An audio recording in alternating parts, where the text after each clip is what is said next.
Welcome to tonight's faculty lecture series. This is Richard Loosbrock. He is professor of history, and his talk is entitled American Colossus, the NFL and the American Culture. My name is Dr. Courtney Allen. I'm the new coordinator for the series, and we'd like to invite you, if you're not on our email list and you'd like to be, just add your name here before you leave tonight, and I'll add you to it. So about a week before the lecture, I send out just an email reminding people of what's to come. And our next lecture is November 30th. It's Dr. Chris Gilmore, which is our new vice president. And his talk is entitled Poetic Reflections on Mama and Them. He's the vice president, but he also has a degree in creative nonfiction. So we'll be talking about that on November 30th. Please come up here. Thank you. All right. Well, welcome, folks. Thanks for coming out tonight. Again, my name is Rich Loosbrock, professor of history at Adams State. I do a lot with sort of sport and athletics. My primary training in American history is really in the American West, but I've morphed into several things over the years. I used to write for the History Channel. I did Civil War history for them, and my current thing is really with working with athletics. I represent the Rocky Mountain Athletic Conference on the Division II Management Council for the NCAA. And as a result, I chair an NCAA committee called the Postgraduate Scholarship Committee. I sit on the Division II Infractions Appeals Committee, which is kind of fun stuff. And then I also am on the NCAA Research Committee. And that's kind of morphed into the research that I do here. And the way I've kind of come about sport history as kind of a shtick, I guess you could say, partly my colleague and department chair, Ed Crowther, and I, about 10 years ago, we concocted this course. And of course, we were always a little nervous because when you do something like sport, immediately it sounds like the proverbial underwater basket weaving kind of class that it's going to attract. And so we had to assure people that it was sufficiently academic. And so I've kind of dove into that, especially in the last 3 or 4 years with regards to a lot of this here. But what I want to do is I want to talk about the NFL tonight and kind of think of it how it interfaces with really kind of American culture and American history. And I'm going to do this by sort of giving you a quick little flyby of NFL history and then talk about the current sort of situation that the NFL is facing, which is interesting because it's changing rapidly, obviously. You know, the NFL's been wringing its hands all fall because of supposedly low ratings. They've dropped about 15%. And last week when I was looking at the numbers, I was thinking, okay, I'm gonna have to build this into my talk and address it. And then lo and behold, what happened? Presidential election ended, and we had good games, and the ratings shot up. So maybe that's not the issue that we thought it was, but we'll talk about that here in a few minutes. First, like I said, sports is a prominent feature, obviously, of American life, as it is in other places. By the way, the other thing I've done in the last few years, I was telling Courtney, I've presented internationally several times. I've been to Dublin, Ireland a couple times on sport-related topics, been to Brazil on a topic on the Olympic this summer, and then the last 2 years, I've given presentations on the NFL at Oxford University in England, and one on stadium funding, and then this year I did a presentation a couple months ago on the Super Bowl. So I'll kind of build some of that into the work that I've done here. So sports is a big deal in a lot of other places, and I'll address that a little bit too, because my non-American colleagues at these conferences are always very interested in the NFL. And they're interested in American perspectives on sports and sort of how we use sports, and it's a little bit different than it is in the rest of the world. But, you know, what can we learn from a close study of sports? Sports is really reflective of other things in society. And I think that, sports is a mirror on society. It reflects the corruption sometimes, the bad values that we don't like to associate. It also can reflect the other things as well, but it reflects. And I want to think for a minute here about the NFL as kind of a foreign culture that you'd be observing. And so some of the things that I say tonight, I want you to kind of consider as we go along here. And by the way, I'm borrowing from a prominent anthropologist, Clifford Geertz. Anybody that does anything in the social sciences field, anthropology or history or whatnot, you have to study Clifford Geertz at some time when you're in graduate school, and particularly this essay. From a collection of his Going Deep Notes on the Balinese Cockfight. He went over to Bali and he studied an illegal cockfight. And what he did was he used that particular incident to interpret really all of Balinese culture, you know, by looking at the sort of the rituals that went with it, looking at, he can interpret gender relations, class roles, privilege. He interpreted all these things by studying a cockfight. I think we can do the same thing with the NFL. If you walked into an NFL stadium, you'd walk by groups of partiers that would probably each have a certain character to them. The way, you know, who's sitting in the luxury boxes, that would tell us something about American society, I suspect. the cheerleaders on the sideline tell us something about American society. It all kind of plays in, and so we can kind of consider that as we go along here. I also want to kind of couch this briefly in this concept of American exceptionalism, and this was something I started last year when I was over at Oxford, and I discussed American exceptionalism as a concept. And it was interesting because it's gotten me more than a few beers bought for me at conferences now because people are really interested in this outside. In fact, this year I had a guy from Norway who told me, he said he thought all year about what I had said last year at Oxford because he was interested in this concept. American exceptionalism is kind of rooted in the other field that I do, which is the American West. And it's the idea that the United States is really what makes the United States, that the United States is fundamentally different from the rest of the world. And it starts with the American West. The idea was the American West made Americans different. The moving West made people more democratic and more egalitarian, and also the fact that we had a West that was loaded with resources. In some ways, some people argue Americans are not just exceptional, we're lucky. We're lucky that we had those kinds of resources to be able to fuel the growth and everything that comes with the United States. Nowadays, though, it's got some connotations that are very controversial. American exceptionalism is kind of this idea that Americans are not just different from the rest of the world, but that we're better than the rest of the world. We have really kind of occupy a higher moral ground because of our supposed flourishing democracy and things like that. And of course that runs into a lot of problems when you start to do that. One of the things that it kind of fuels is it fuels this idea that since Americans are exceptional, we really should be very interventionist around the globe and and kind of intervening with American culture wherever we see. So, and also, we operate unilaterally. That's been, of course, one of the themes, especially of the George W. Bush administration, that because we have this high moral ground, we decide and we just go in and do these things. There's also a Christian component to this among some people, and they've identified that not only are we different from the rest of the world, but that we're uniquely blessed by a Christian God to kind of lead the world. That movement has more than just a few followers here in the United States. And of course my joke is always, well, the problem is we don't have God's notes on this, so we can't necessarily tell that for sure, but that certainly fuels a certain part of what we're thinking about here. And the NFL is uniquely American, so part of the reason I throw that out. I mentioned this too about when we talk about this idea of American exceptionalism. I'll just ask this question real quick. Who founded American baseball, for example? And I know that the answer would probably be, of course, the obvious answer is, I may know, Abner Doubleday, right? And where did he found it? Cooperstown, New York. Sure. So, because that's where the Hall of Fame is today. Absolutely 100% not true. And yet, that's what everybody says. And it's really interesting. Abner Doubleday really had nothing to do with baseball. In fact, famously, Branch Rickey, the guy who signed Jackie Robinson to the Dodgers in 1947, once said that Abner Doubleday was stationed at Fort Sumter when the bombing happened, when the firing happened by the Confederates in 1861, and he aimed and fired the first cannon back at the Confederates. So Branch Rickey once said the only thing Abner Doubleday started was the Civil War. But what happens is, in the early 1900s, Albert Spalding, of the sporting goods fame, created a committee, although it's a committee with a foregone conclusion here, as to how American baseball started. And the reason it was a foregone conclusion, he didn't want any complicated answers. The answer to this is really, it's an English game called Rounders that was played in the British Isles, still played actually in Ireland today. In fact, it's part of the 6 sports that are governed by a group called the Gaelic Athletic Association over there. And that's where it comes from. But we have to make it American.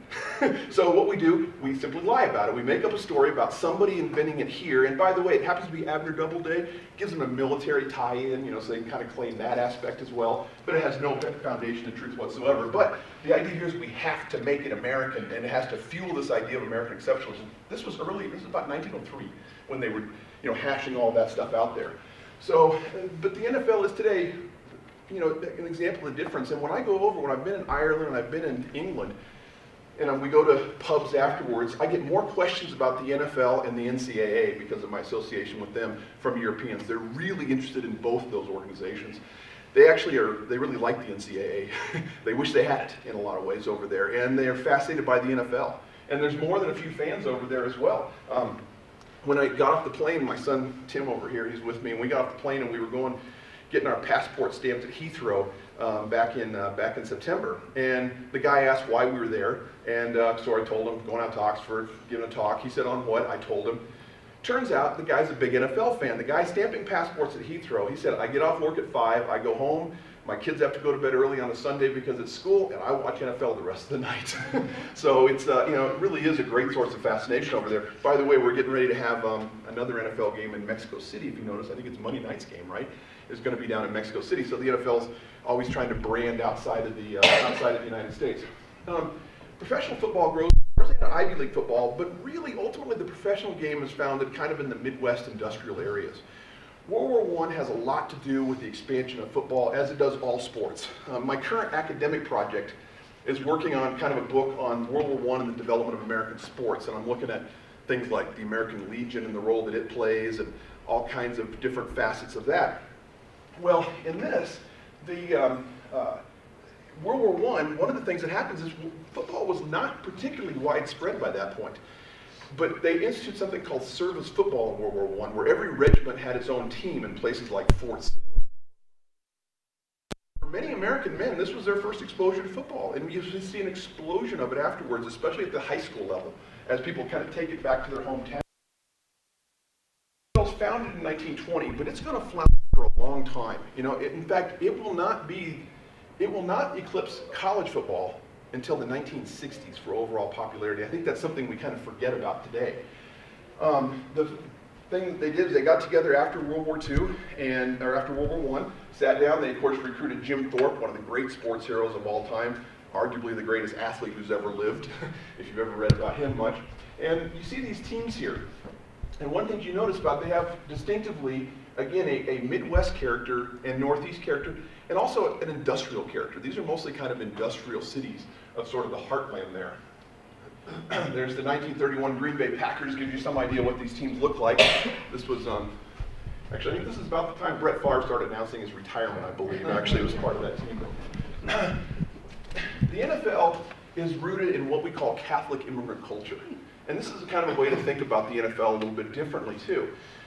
Most of the early founders of the NFL, these figures here, Tim Mara of the New York Giants, George Halas of the Bears, Art Rooney of the Steelers, and George Preston Marshall of the Redskins were all Catholics. And we now recognize that probably what happened more or less was that these Catholic industrial areas of the Midwest had a little bit different ethos than, say, something that founded baseball. Baseball has always been a particularly waspy kind of a sport. Protestants and owners who usually look out for themselves. It's every team makes as much revenue as they possibly can. This is still the model of baseball today, although it has changed a little bit in the last 10 to 20 years. I used to think Bud Selig was the worst commissioner in the history of sports. And then when he retired a couple of years ago and I looked at the changes in baseball, I now think he's one of the best. Because he made baseball more competitive. If you notice, a bunch of different teams showing up in the playoffs now. They share revenue a little bit, not like they should probably do in the NFL, but they do. And so what happens is these Catholics really had this kind of mentality here. We have to kind of also remember that the 1920s was an intense period of anti-Catholicism in this country, and I mean really intense. This is when the Ku Klux Klan adds Catholics to its list, and it grows bigger and stronger than it ever was before. And so in these urban enclaves, Catholics had a little bit different view of things. They tended to be interested in kind of the survival of community institutions, like parochial schools, for example. Well, we can't really necessarily prove this, but it appears as though these NFL owners brought that same kind of mentality of trying to they thought about the league first and its survival, and then the individual components, as opposed to baseball, that was all about the individual components here. They were the first league to have a draft, and what we call a reverse order draft, where the bad teams get to pick first. They shared all their revenues equally, as they do today. They still do this today, by the way. They still share they divide their TV contract 32 ways. And so that means whether you're the Jacksonville Jaguars or the New York Giants, you make the same share. And by the way, that share can pretty much cover your payroll. So that's what's fueling a lot of these things. I'll get into revenues here in just a few minutes. And by the way, I would point out the reverse order draft. That's one thing that's been kind of interesting about the NFL. I think part of its success has been your team is never more than a couple of years from being in contention. It doesn't mean it will be in contention. Ask Cleveland Brown fans, that sort of thing. But, I use the example of the 2001-2003 Carolina Panthers. In 2001, they were 1-15. They were the worst team in the league. 2 years later, they were in the Super Bowl, and they almost won it over the Patriots that year. 2 years made a huge difference. Now, by the way, those Panthers are doing the exact same thing in reverse right now. Last year in the Super Bowl, this year they're struggling along. But I think that's been one of the things that's been somewhat attractive about the league over time, is that if you look at the last 10 to 15 years, how many different teams have represented the different conferences in the Super Bowl, particularly the NFC. Lots of different teams have been in the Super Bowl.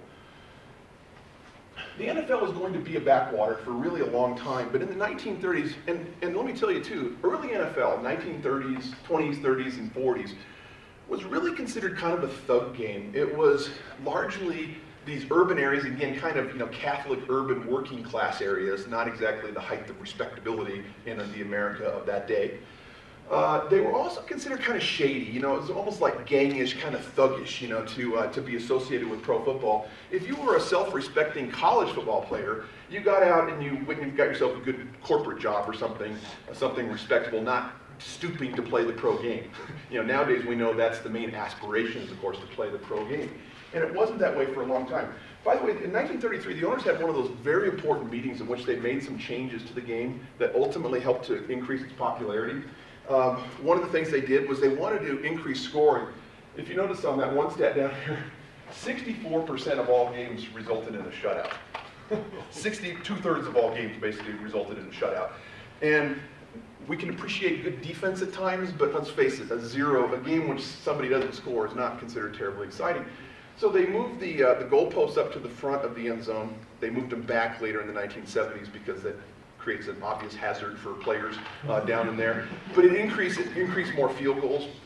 The big thing they did, they made a more slender ball. They created a ball that was, old footballs look more like rugby balls, kind of fat and thick in the middle, and that doesn't lend itself very well to passing. They made more of the oblate spheroid shape that it is today, and that increased the passing on that. Most importantly, though, they added hash marks. It used to be that what happened was that wherever the ball ended up on the play before, that's where they started that play from. If it went out of bounds, they would simply spot the ball right inside the yard line, the sideline, and then run the play from there. That really reduces your offensive possibilities. The defense can stack to one side, and you're going to get nowhere, after that. So you try to keep the ball in the middle of the field as best you can, where you give yourself a little more possibilities. And defenses know that. So it's easy to stop. Well, what they did is they added the hash marks that we now have down the middle, and now, as you probably know, wherever the ball ends up on the play, they go to the nearest hash mark. They've even narrowed those over the years. They were a little wider back then, but nonetheless, it created offensive possibilities there. They also did something. They added the color line. This is actually one of those great mysteries. They used to have a lot of African Americans playing. We're talking about industrial areas, and by the way, we're talking about Catholics who could certainly have their own prejudices, but on the other hand, they themselves were kind of a despised minority, and therefore probably a little more amenable to African Americans. This is something that is not documented, and we can't quite figure it out, but it appears as though the key culprit here was a guy I'll show you in a few minutes, George Preston Marshall of the Washington Redskins. One of the bigger jerks in American history, by the way, which actually has a lot of jerks in it when you really look at it, but he's one of them. And it appears as though he had kind of an informal statement and an agreement that they would no longer sign African American players. Now, they will start to use African American players again in World War II, right before the end of World War II. Their sort of, breaking of the color barrier isn't near as significant as Jackie Robinson would be in 1947, but it was there nonetheless. This is George Preston Marshall, and I use him as an example because he is, like I said, one of the early owners that you can really despise. We tend to like to despise owners, don't we? Jerry Jones, people like that. George Preston Marshall actually started the team up in Boston, and in the mid-1930s, he did some things that were just, we consider to be horrible nowadays. The Boston team that he had was pretty bad, but they started getting better one year. And all of a sudden, it appears they were going to make the championship game. And as they got better, he upped the ticket prices. Once it became a sexier object, all of a sudden, he starts raising the prices on it. And the people of Boston essentially revolted against him, so he moved the team to Washington. In the 1930s, when the NFL was still pretty low-key, the one place it was not low-key was Washington, D.C. And it was largely because Washington doesn't really have an obvious college team around. I know University of Maryland's on its outskirts there at College Park, but they weren't really a big deal. The fact was, it was the New Deal. The New Deal of the 1930s brought lots of people into Washington, D.C. Most of these people were strangers, and they were strangers to the town. And the team actually became kind of a point of social cohesion during the New Deal. They also signed one of the big players today, Sammy Baugh, who was a quarterback out of TCU. And arguably, if you made and you see the promotional picture there, Sammy Baugh was one of those great stories, literally a cowboy off a ranch in Texas, who goes on to compile incredible statistics, both as a quarterback and, of course, when they played both ways as a defensive back as well. Arguably one of the best athletes ever to play in the NFL, and he was a huge draw. So the Redskins were literally carrying the entire league for most of the 1930s, and you could argue that they were also shaping Washington in some ways as well. World War II is another one of those moments when things start to turn a little bit for the NFL. One of the things that happened was, during the war, NFL players were counted as full-time employees. Now, they still got drafted, and many of them still served in the war. Like baseball, sports took a big hit. Most of the major leagues go off and serve in war in some way, shape, or form. In this case, the fact that they were considered full-time employees gave them a little bit of protection. Here's what it did do, though. It cut out their competition. Their competition were semi-pro leagues, and there was lots of little leagues kind of bubbling around in places. And those leagues virtually evaporated because of World War II, while the NFL was left at least somewhat functioning. Now, they didn't function very well. I mean, one of the things they had to do was they allowed the Cleveland Browns to take a year off because they didn't have enough players. Very famously, the Pittsburgh Steelers and the Philadelphia Eagles merged for a couple of years. They called them the Steagles as a result of that, but they just didn't have enough manpower to go around. And then afterwards, though, all of a sudden in the post-war world, the NFL starts to draw what has to be considered somewhat of a measure that they were having some success. They drew a rival league, and this was the All-American Football Conference that operated for about 3 years after World War II. The All-American Football Conference and the NFL, if you've noticed, have staved off many challenges over the years. Very famously, the USFL, or as I like to think of it, Donald Trump's first big business failure. Seriously, study the USFL sometime. The USFL had one guy that really sunk the league, and it was Donald Trump. No question about that. Then you had the WFL back in the 1970s. And the NFL has largely been able to kind of fend off these challengers with two exceptions. The obvious one is the AFL in the 1960s. I'll talk about that in a second. But the other was this AAFC. It went under after a few years, but they took 3 teams from that league that essentially merged into the NFL. Most famously, the Cleveland Browns came out of that. And the Cleveland Browns became the mainstay of the NFL in some ways during the 1950s. In the 1950s, though, this is when the NFL starts to accelerate as a kind of a popular component in American culture. And we see it for this reason. I think the number one reason is really kind of, you look at the patterns of post-war life. Suburbanization, economic prosperity was certainly the norm of the day in the 1940s and 50s, and television. Television more than anything else. And here's the thing about football. Football is peculiarly fit for television. It works a lot better than baseball does on television. For one thing, for the real baseball aficionado, if you're really into baseball, you like to go to the games because you like to see the whole field. There's lots of little things going on in baseball games. You see the infielders shifting over based on what hitter's coming up to bat. You're looking at where the outfielders are going, and you really like to be able to see all that at one time. But you can't do that on TV. On TV, we get that view of the pitcher to the batter, and then if a hit happens, all of a sudden you cut away to a larger view. NFL, though, pro football can kind of capture most of the action in one camera shot. It might zoom in, later on, but it at least you can sort of see everything right there. And the other thing about the NFL, it operates on Sundays, 1 day a week, a day of relaxation anyway, and that fit really well with American culture. Again, baseball's played, on afternoons all week long during the summers when people are working, but the NFL, you can follow it real nicely. 1 game a week for your team, and it's on a Sunday afternoon usually, until we get to later in the history of the NFL.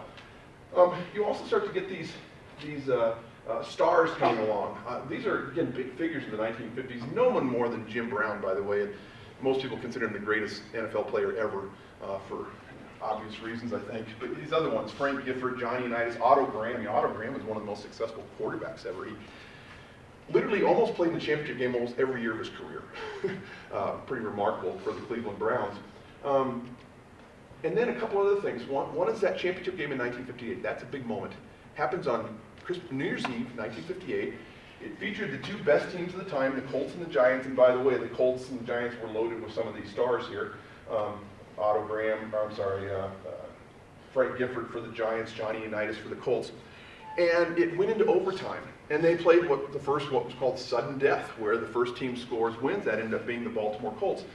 But it's often been considered, well, a book came out a few years ago about it, and the book's name was The Greatest Game Ever. It's considered maybe one of the finest collections of talent, the drama, almost very well played from beginning to end, and it captured a TV audience. And after that, there's no question the NFL was different after 1958. I also want to mention their consistency in their leadership too. The commissioners, 4 commissioners in 60 years. That doesn't happen. It hasn't happened in other sports. And that's been, I think, also part of the NFL's success over the time. Once we get in the 1960s then, the unmistakable story of the Green Bay Packers and Vince Lombardi and all their stars coming along. There's always been this question, are dynasties a good idea? And I think for the NFL, the answer is usually yes. The NFL draws its biggest viewerships when there's a good team or a dominant team. Lately, of course, that's been the New England Patriots. People love them and people hate them, but nonetheless, they draw big audiences. In the 1970s, you had the Cowboys and the Steelers and the Raiders. In the 80s, you had the 49ers.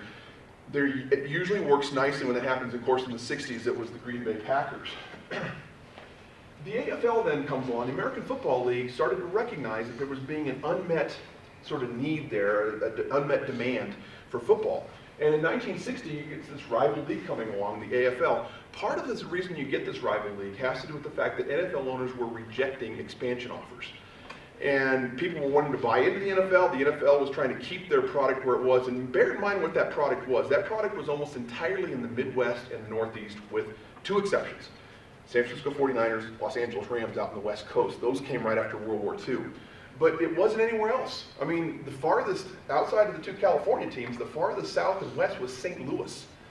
And nothing really in the south except for Washington, if you count that as south, which many of us don't think of it, but it really is. And that's it. And so the need for expansion brought about a rival league. NFL owners continually rejected these offers. So you get these entrepreneurs coming along, most famously Lamar Hunt, who founds a Texas franchise that later becomes the Kansas City Chiefs. If you don't think he was important, just consider this. The AFC Championship trophy that the team receives for winning the AFC every year is the Lamar Hunt Trophy. That's how important he is. And what they decided to do was they decided to focus on a different market. And they decided to focus on Sun Belt cities. The AFL forms in 1959, starts playing in 1960. And the teams that are in it, there's a Boston team, because there was no Boston NFL franchise. There was Buffalo, which was kind of an up-and-coming city at the time. Then the rest were all pretty much Sun Belt areas. Houston, Denver, if you count Denver as a Sun Belt city, but it was obviously in one of these high-growth areas. San Diego, Oakland, those are all part of the mix on all of that. And they had some, but they had to have a franchise in a major market. That was the New York Titans, later the New York Jets, out there on Long Island, out in Queens. And NBC ended up losing the rights to cover the NFL. They ended up having a very lucrative contract to the AFL that allowed the AFL to start to grow there. This is going to force the merger, and by the way, that merger has also an important component, I think, in terms of race.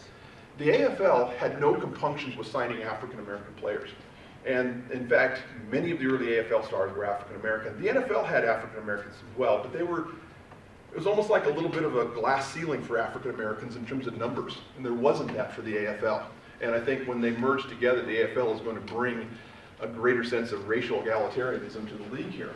And then this happens. If I was to construct, in terms of history of the NFL, and make a Mount Rushmore, for example, Joe Namath is probably on it. And it has nothing to do with his on-field play, although that helps.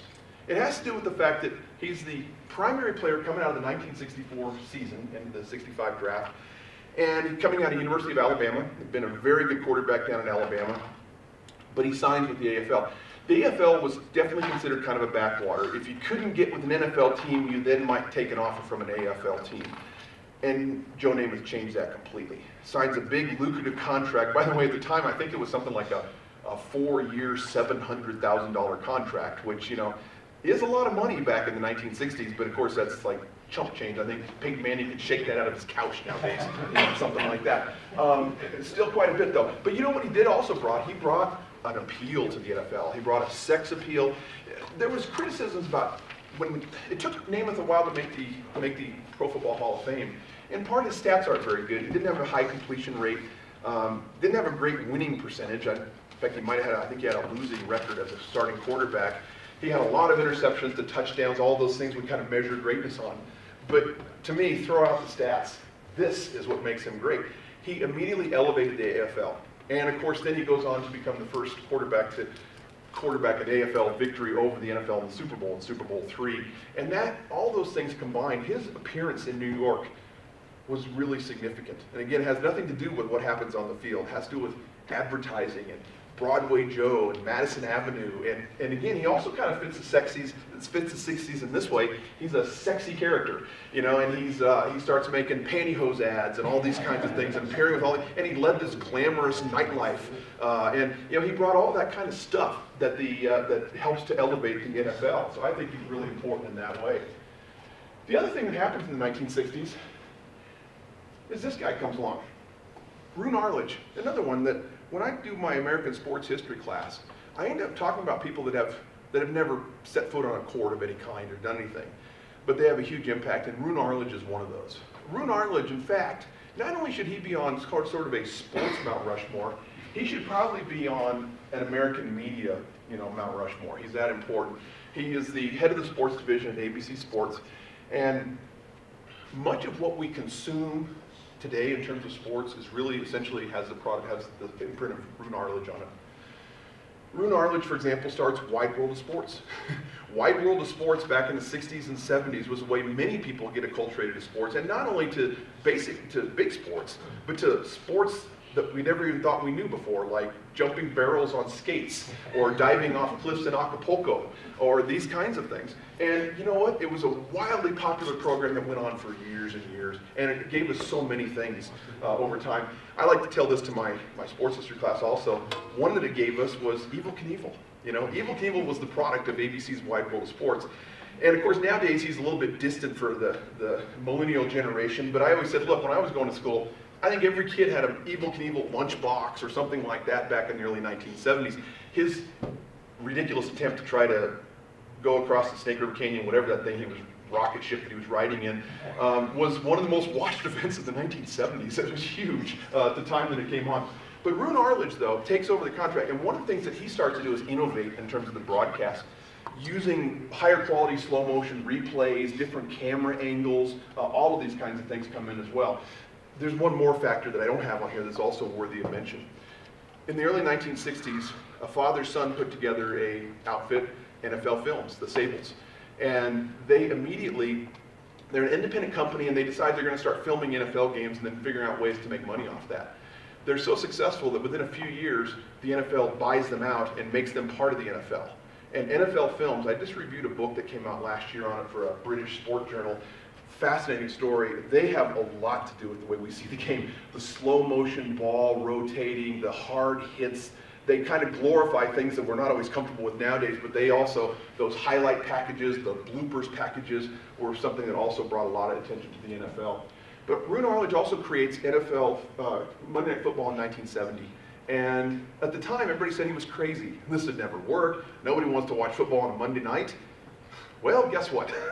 It's a staple of American culture now, and it still is in many ways the foundation of the NFL. Part of what the NFL, I think their problem has been in ratings this year, has been their selection of games. The Bears have been on twice, and it's like, Chicago fans don't want to see the Bears this year. Why do we want to see them on national TV? But let's face it, it becomes a staple, and of course, who doesn't know this guy, Howard Cosell? I mean, Howard Cosell, again, in my youth, Howard Cosell was the man you loved to hate.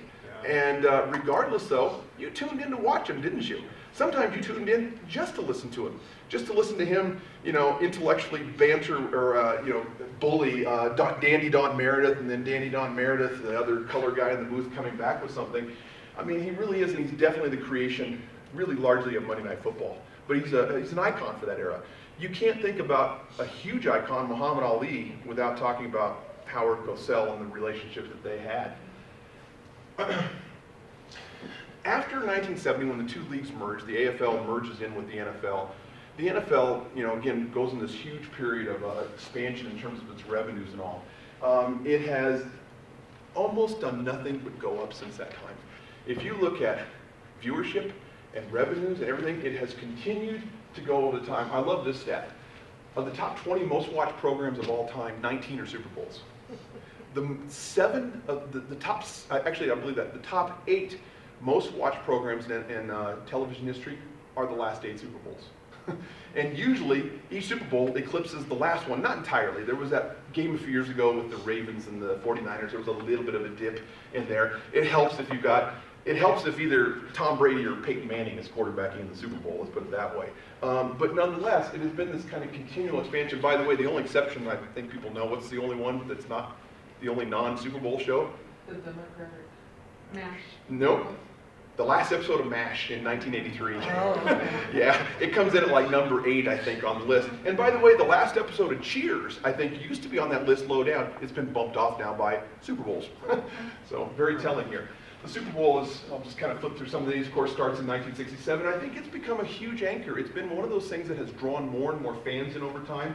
Here's what's happened. Look at the ratings of the Super Bowl over the years. Those are the households on the bottom and the number of people watching on the top. And you might notice that that gap continues to kind of grow. You know what that means?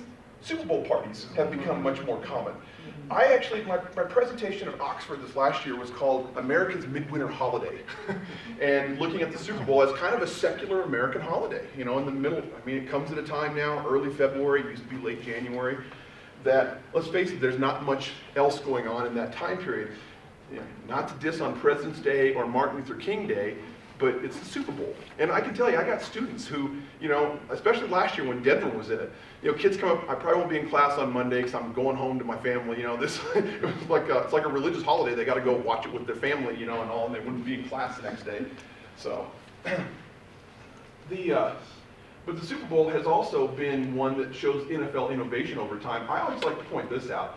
This was that commercial, and I have a YouTube, and I won't show it here. That's that famous Macintosh commercial in 1984 when Macintosh was, under Steve Jobs, rolled out this incredible Hollywood production, Big Brother's watching you kind of thing, and then had somebody running up and throwing a hammer through a big screen, and then this guy, the Big Brother, disintegrates.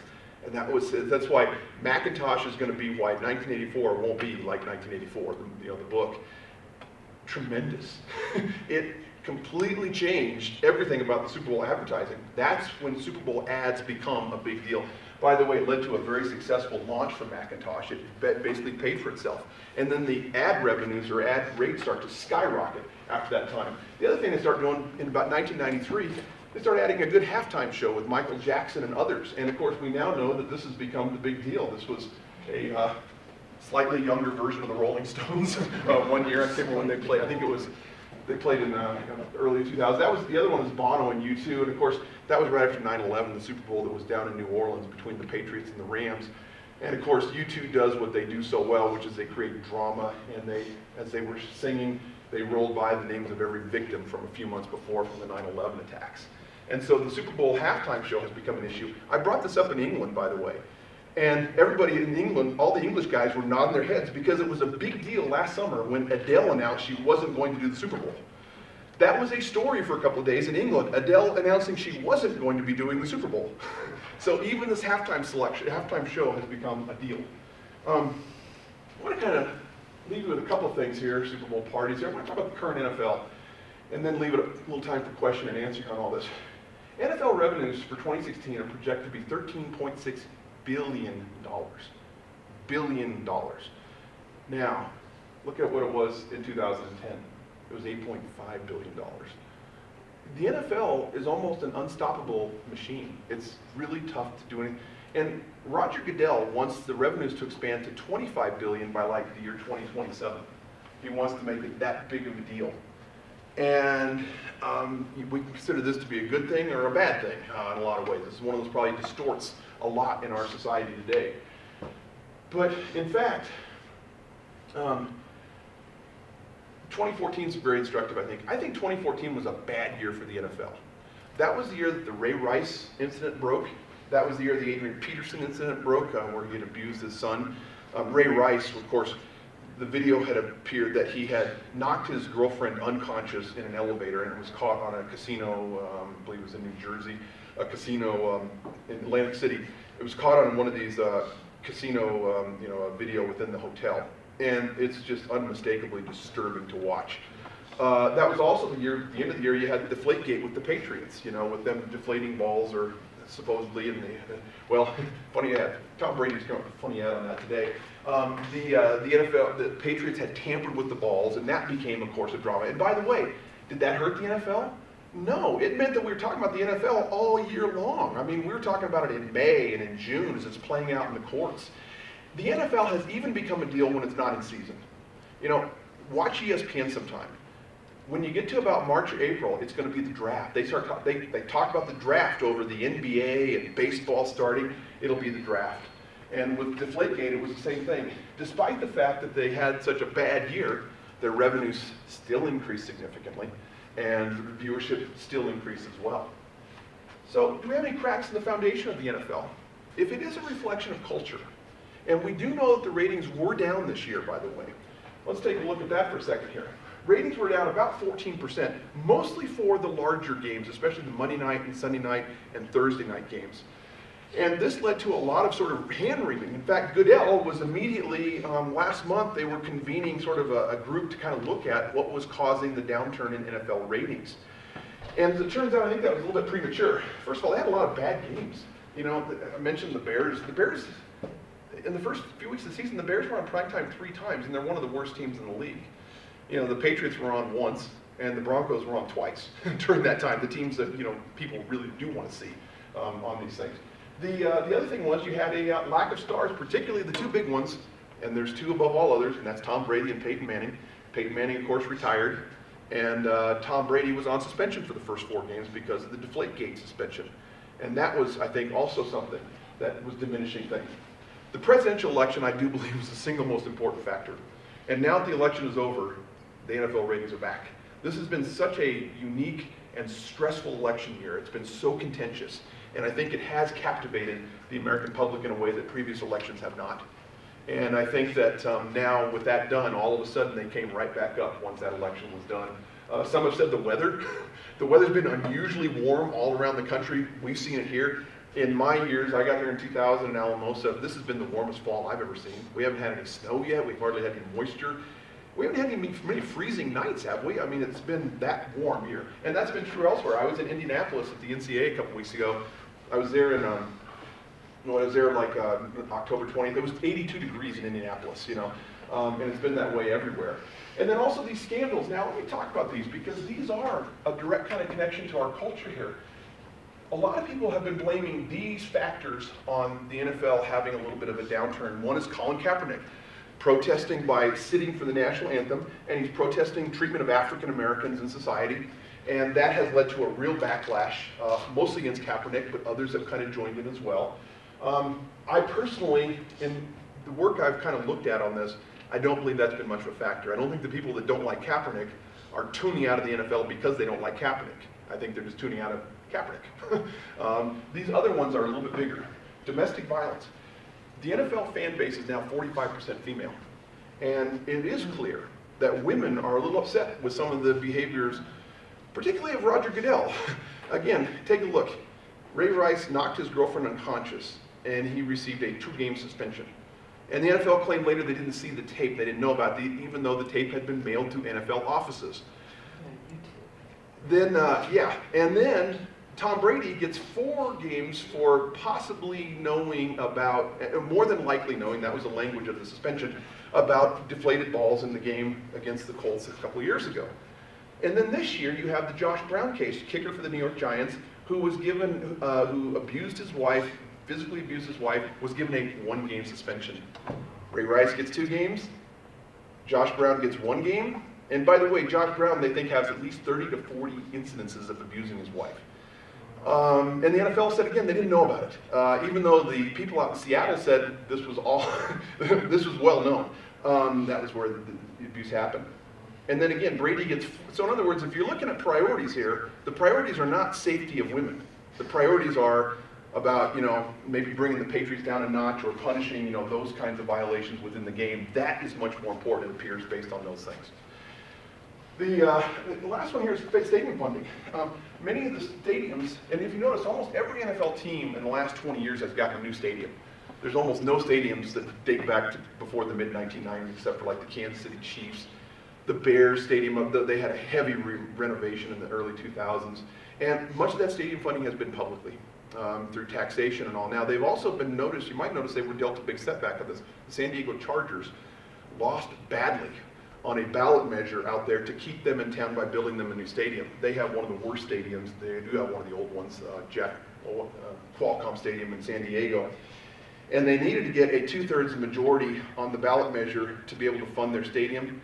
They got like less than 40%. And they're probably going to be moving now. They're most likely going to move to Los Angeles. But apparently people in San Diego didn't see fit to try to keep the Chargers around. I think that's an isolated case, but it's something to consider as well. Take a look at the other thing about the NFL. They do have an aging fan base. You look at it, when you look at that top category, that means nearly half of their fans are over the age of 45. And one of the things the NFL is concerned with is keeping younger viewers. Those of us that teach know that the younger generation is a little bit different this way. And tied into social media, they have very different patterns of receiving information and consuming information, and even relating to one another. Now, I'll tell you what I think is keeping them around. The younger generation, fantasy football, wildly popular. A lot of my students play it. My daughter, who is funny, my daughter's a Denver Broncos fan, goes to a lot of their games, lives up there, she and her husband, and she's not particularly a Patriots fan, except she's a big fan of Gronkowski because he's on her fantasy team. She wants to see Gronk do really well, in all of this. And that probably is one of the big hooks, but it still is an aging population. I think one of the bigger threats, and I think you're going to see more on this, is the issue of race in the NFL. The NFL is largely African American. Percentage is about, I think it's in about 70% African American, or in the 60%. But you look at the fan base, it's still largely white on these courses. Also kind of reflects American population in general, in terms of the issue here. I do think, though, this election has actually been tearing apart NFL locker rooms. Now, this has not been widely reported because, as we all know, the NFL locker room is largely, it's kind of one of those bastions. A lot of stuff doesn't leak out of the locker room. One of the worst things that you can say about a player is they share things from the locker room with the outside. Those people are usually not part of that organization for very long. And there has been reports, though, that this election has been really stressful in NFL teams and almost entirely divided along racial lines. There was a report done a couple months ago. A reporter interviewed 42 NFL players, 22 African American, 20 white. And of the 20 white players that he interviewed, 20 were voting for Donald Trump. And including very vocal people like Richie Incognito has been he was famously at the bullying scandal of the Dolphins years ago. He's now on the offensive line of the Buffalo Bills, a very vocal supporter of Donald Trump. Of the 22 African Americans interviewed, 21 were voting for Hillary Clinton. And as we know, one thing this election has done, I believe, is there has been a lot of acrimony between people voting for the other side. I mean, just, the fact that somebody voted for Trump or Clinton has drawn a lot more opprobrium, I think, than it normally would in other situations. And I think that's I think we're going to see some impacts on that. I don't know if you'll necessarily notice it publicly or not, but I know it's operating on those. People in the NFL tend to be pretty political, a lot of them, like Colin Kaepernick. They have strong feelings, particularly the African Americans and the groups they represent. And this has been very trying, I think. So there are some things that might indicate that the NFL, might have some rough spots coming up. They might not get that expansion to their $25 billion they want in another decade. But the fact that where they are is still significant. And part of this is a little bit greed, too. I mean, we always seem to, we're never happy unless we make more money than the year before on something like this. Even if the NFL plateaus, they still have lots and lots of revenue to go around and an awful lot of money rattling around out there. But it might not live up to their expectations. I'm going to slow it down there and stop for a few questions here on any of this.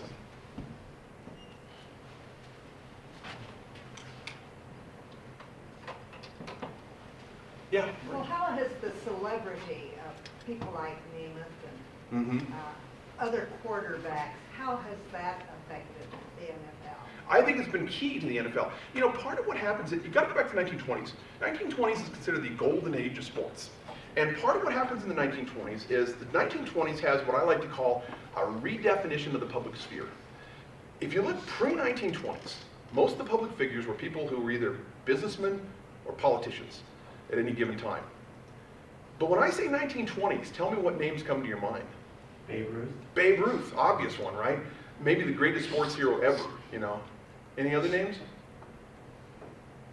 Here's the names you use. The two biggest figures in the 1920s are Babe Ruth and Charles Lindbergh.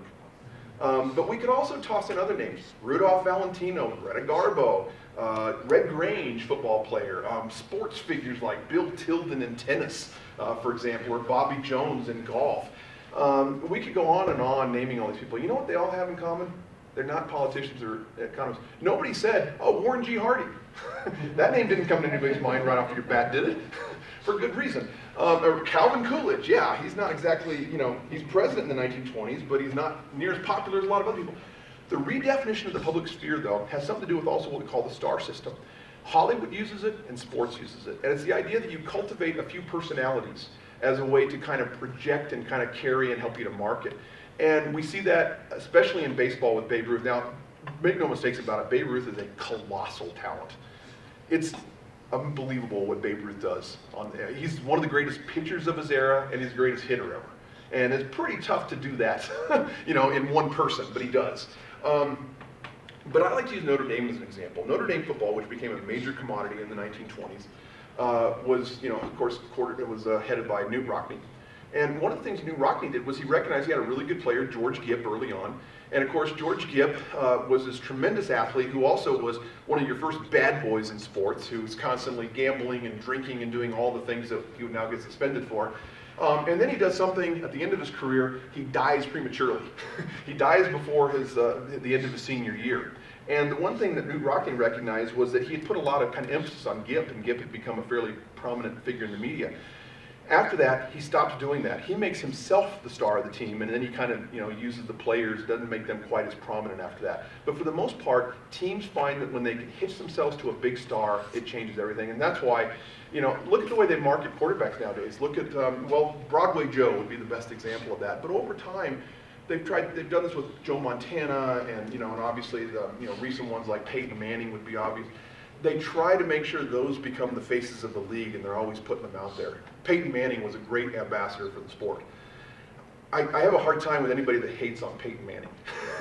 You know, how can you? He's such a good guy, right, all the way around, at least from what we know, although there has been, we do know he had some instances in Tennessee that led to a Title IX lawsuit because of harassment there that came out last year. But even then, that kind of got rejected by the public as well. They could kind of accept that and go on and still use Peyton Manning as a shining example. So I think celebrity's been everything on that. Now, talent has to go with that. You know, we don't see, there's a reason Jay Cutler is more popular, you know, whatever. I mean, obviously you can find a lot of quarterbacks that have struggled a little bit, but you gotta have talent to go with it. But when they do, the NFL, as other sports leagues like to do, they like to make those the face of the league and hitch their marketing efforts to them as best they can. Good question. Yeah. We read with interest my college alumni news letter recently. The neuroscientist who discovered this, or put the name to the, what is it, the traumatic concussion encephalopathy. Yeah. And I forgot to mention that, by the way, that was on there. Well, it's huge. It was Yeah. interesting. I'm trying to remember where I was reading about this. But he makes all these recommendations after looking at all these autopsy, you know, brains of football players and going, you know, they got to change some things here. And you know, like practicing without helmets so that they really tone it down, and I mean some major changes to football. Yeah. My guess would be, this is a little bit of an off thing, but I think the violence you see, you're talking about domestic violence, goes to the encephalopathy as well. You know what, and absolutely. Now, I would say and I had that on the PowerPoint, I forgot to mention it, that's probably the single biggest threat to the NFL. Oh, yeah. And football in general is concussions. Oh, yeah. Now, I will tell you, though, that there's a few things. First of all, I read League of Denial a couple years ago. It's disturbing. And if you saw the Concussion movie, you know, that came out with Will Smith, Right. that was mirrored that pretty well. It's very disturbing, mostly because the NFL was complicit in covering up information. They were complicit in hijacking the scientific research behind it, and then because it was hurting the brand. And that's the thing I hold most against Roger Goodell. He was a part of all of that back in 2004, 5, 6, when that was happening. But you know, I think the game will change. I really do. First of all, concussions have come down quite a bit. just because of the awareness. Interesting, one of the guys who I follow very closely is a guy by the name of Brian Hainline. He's the chief medical director of the NCAA. And he meets with our management council in Indianapolis, and he met with us this summer. And he said that he thinks that one of the changes they should make to the game would be to not allow a three-point stance by linemen. He said basically when it comes to concussions, he said there's really two groups: linemen, those who play on the offensive defensive line, and everybody else. And that's not entirely true because quarterbacks, we know Jim McMahon, for example, has got issues from these things. But his point was, he said when they're down in their stances and they're looking at each other, the first thing that hits is their helmets. And he said if you didn't allow a three-point stance, if you made the linemen sort of stand up or squat down, the first thing they'd have contact is with their torsos. And that would change things a lot. The one that put it best, frankly, a couple years ago was President Obama. And he said, the game may change, it may slow down a little bit, it may not be quite as spectacular, because let's face it, we kind of like the speed of it, and the hits are one of the things that people like. He said we may not have that as much anymore, but it'll still be a good thing to watch. And I kind of agree with that. I think it will morph some. Most concerning for the NFL, the future of the NFL, is what's happening down at the lower levels, which are, kids, parents not wanting their kids to play middle school football, and maybe high school football, maybe not play football at all. And that really is kind of an issue. I was talking to Tim Rosenbaugh, our coach here, at Adams State, who of course played pro football. He's a quarterback for the Arizona Cardinals.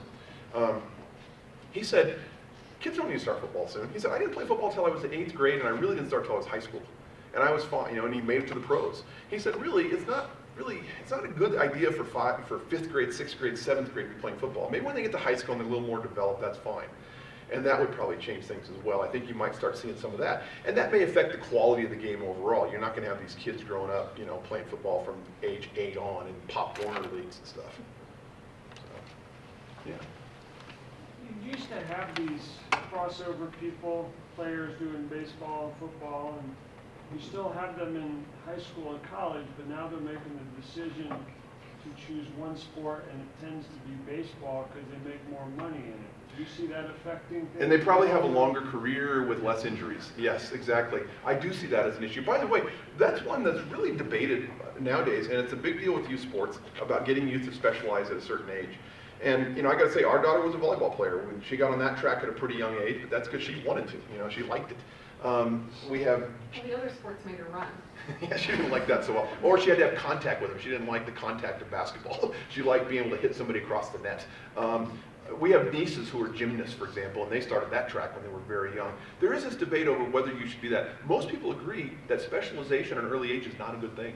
They're actually better rounded people and athletes if they get to play more different sports. They can specialize later when they get to high school or something. But that they should probably have a breadth. And the social aspect, by the way, one of the things I do with the NCAA that people don't, the NCAA is kind of always heaped upon with a lot of negative stuff when you watch TV, but it's been an interesting organization for me to work with. Most people in that organization who work with as volunteers like myself or in the organization, their overwhelming concern is how to make better lives for young people, ultimately. How to get them to graduate and how to get them to have balance in their lives. Legislation is all surrounded about that usually. That's usually the first question we ask, is this going to bring balance to social life, academics and athletics and things like that? And that's one of those issues that comes up though, is having them not try to be a single sport person, trying to play multiple sports for a long time. But you're right. If I was in a parental situation where, you're looking at, and of course I think it's a little bit sick to, what can the kid make? What's going to be the most profitable for him down the road? That's not probably the best way to raise young people. But if that were the case, clearly football has some real negatives that way. And by the way, so does soccer. I was observing a soccer game when I was in Indianapolis last week. It was a conference championship game for a Division II thing. And I saw them kept doing headers. I'm going, don't you guys know what that's doing to your brains? Those headers are hurting you just like football, concussions are hurting you, kind of deal. So I think that, that's gonna be a long-term threat to the revenue and the interest in the sport, for sure. What are the possibilities of charges moving to LA, given that the Rams are having a say in that already? I think that they're excellent right now. I would put them at about 90% right now. 90%? Yep. That was their line in the sand. They almost went to LA last year. And for those of you who don't know necessarily what happens, of course, the Rams just relocated out to Los Angeles, and they're playing in the Coliseum for a few years. And then they're going to get the Uber Stadium built that's going to open in like 2019, I think, out there in it's in Glenwood, or it's in Glendale, isn't it? It's what? Inglewood? Inglewood, that's right. It's right by the old Forum. In fact, Yeah, by the Forum. right by the Forum there. And it's gonna be the be-all to end-all of stadiums. And they're gonna host a Super Bowl right away, by the way. The Chargers had talked about moving in as kind of a junior partner, kind of like the Jets and the Giants share. They shared the Meadowlands for a long time, then they built MetLife Stadium. MetLife Stadium is really more of a joint project. They're really equal partners now in that whole business. It was that the Giants were the main tenant before. Now there's going to be an agreement. I think what's going to happen is the Chargers are going to move, and they're going to become the junior partner to the Rams in that stadium. I don't see them sticking around San Diego. Now, again, if you're not looking at it, if you ignore the greed part of it, which is the fact is they're still a very profitable team because every NFL team is. If you ignore that part of it, the Chargers they don't have a very good situation. That is a crappy stadium that does not generate the box revenues and the obvious revenues that other things do. You know, most new stadiums nowadays, by the way, have something to go with it. You know, they got a shopping center to go with it, or they're located right in the downtown area. They're not out in the middle of nowhere. If you know where Qualcomm is, there's a whole evolution of stadium building here. In the 1950s and 60s, they started building stadiums out along interstates. And they put them outside of downtowns, right on interstate, where you could get access to and from. And that was, and by the way, you built a round donut-shaped stadium that could do both baseball and football. That didn't work well for baseball. Baseball did not work well in those round stadiums because it put a lot of the seats out in the outfield. That's a terrible place to watch a baseball game from. And so in the 1980s and 90s, you had the creation, one stadium stands above all others for importance in American history, at least recent American history, Camden Yards, Baltimore. Camden Yards, Baltimore, they suddenly put a stadium in an urban area, but in a kind of an underdeveloped and a deteriorated part of downtown Baltimore. They used a quasi-public-private financing, and then they built it with that retro look, that old style that Coors Field is an exact replica practically of up there. Any rate, so what happens is these old stadiums, some of them were still left over. The last real remaining one, there's two of them, Oakland and San Diego. And what are the two teams trying to move? Oakland and San Diego. For that reason, they can't get funding for new stadiums in their locales. So Oakland's talking about moving to Las Vegas, and the Chargers, I think, are going to end up in Los Angeles. I'm pretty sure of that now. I think after that last vote, they don't have much left to fall on. Go ahead. I was just wondering, like, what you think, like, that if the MLB and like NHL and other like leagues are they ever gonna be able to like even get remotely close to the NFL? Yeah, I think so. I mean, first of all, baseball has had a heck of a year. Did you see what happened to baseball ratings? I mean, they soared this year. Now, we can thank the Chicago Cubs and the curse of the Billy Goat for that. You know, they hadn't won a World Series since 1908, and that was a huge draw. But let's face it, the baseball playoffs were pretty darn good this year. A lot of exciting stories in there. You know, the Dodgers making a little farther, the Cleveland Indians were a great story, all of that. So I don't think they'll ever eclipse, and this goes to a point I did want to make. They will not eclipse the NFL. They might do better, but they won't eclipse the NFL. And why? Because I think the NFL is a uniquely American game that Americans like because it's our game. And undeniably, it's a good thing to watch. But beyond that, I think that Americans are always going to cling to NFL and football in general more so than other sports.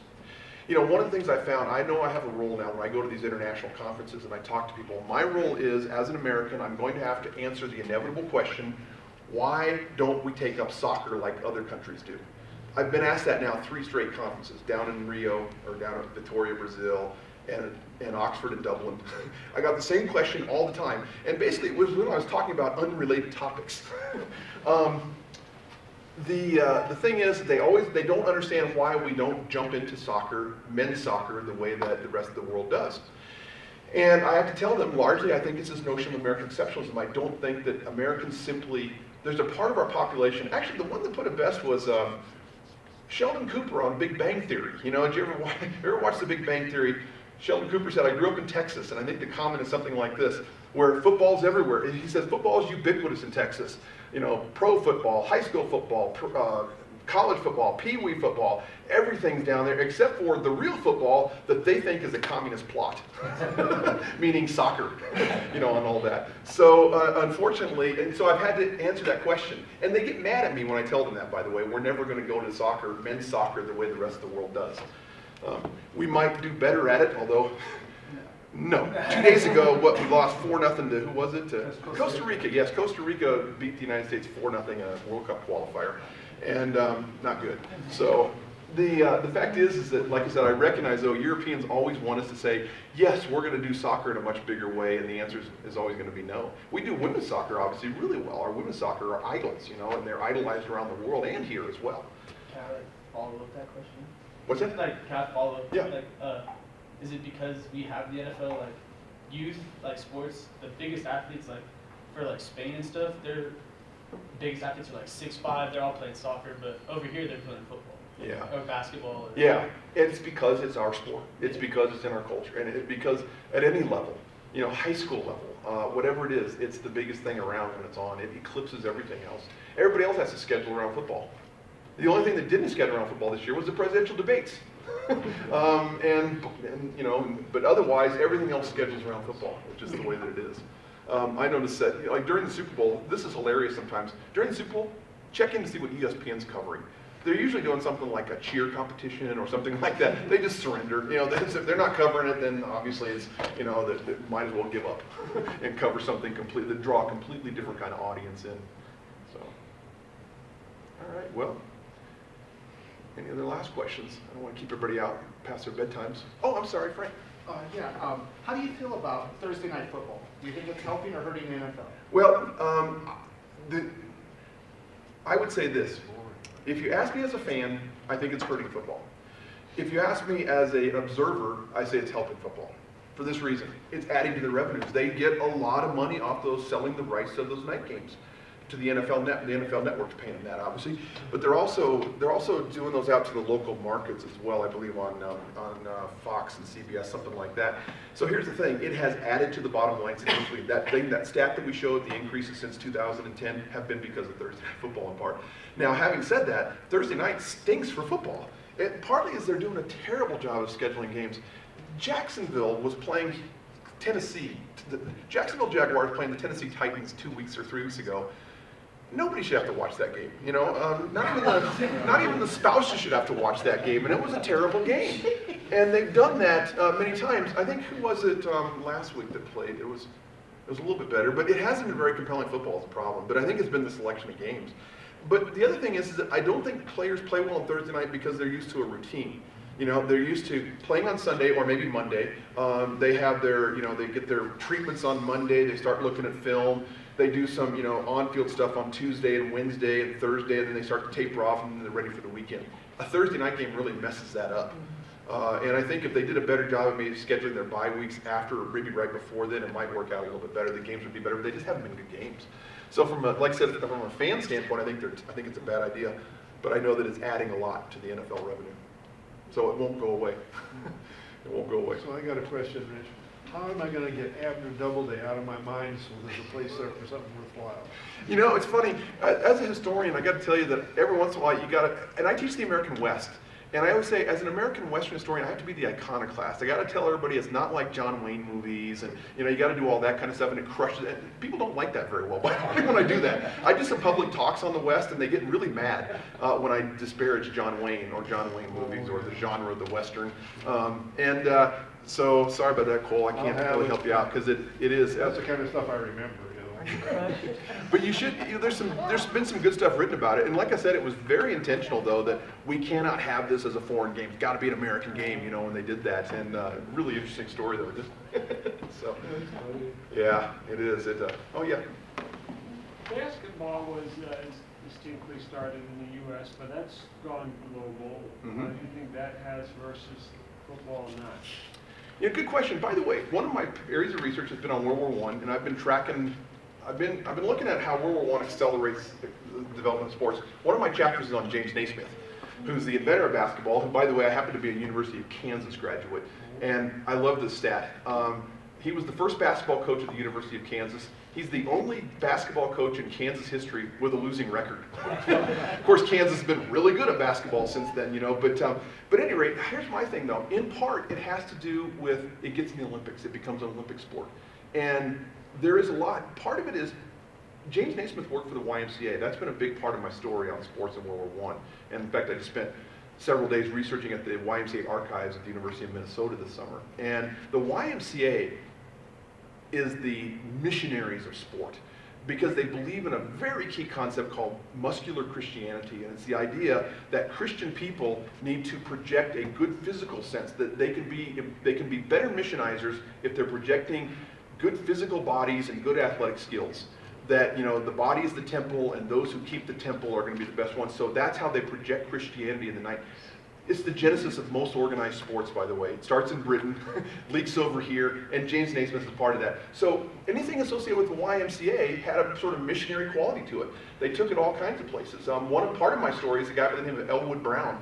Elwood Brown goes over with the YMCA to the Philippines in 1912, and he starts all these sports over there, including basketball. And then it gets into his Olympic sport in 1936. Naismith is, by the way, present for the first ever basketball tournament at the Olympics in Berlin in 1936. Because it's an Olympic sport, it gets popular enough to be an Olympic sport. It's like a chicken or the egg thing. Once it becomes an Olympic sport, it becomes more popular elsewhere as well. So football's never had that appeal, much appeal outside of the United States, although I think there's an interest in it, just not really necessarily in playing it. Watching it, yes. Playing it, no. So, hope that answers the question sufficiently on that. So. All right, well, I'll stick around. Hope it was good for you. And again, I hope you think a little differently about sports maybe than you did before as an avenue of inquiry more than anything else. So.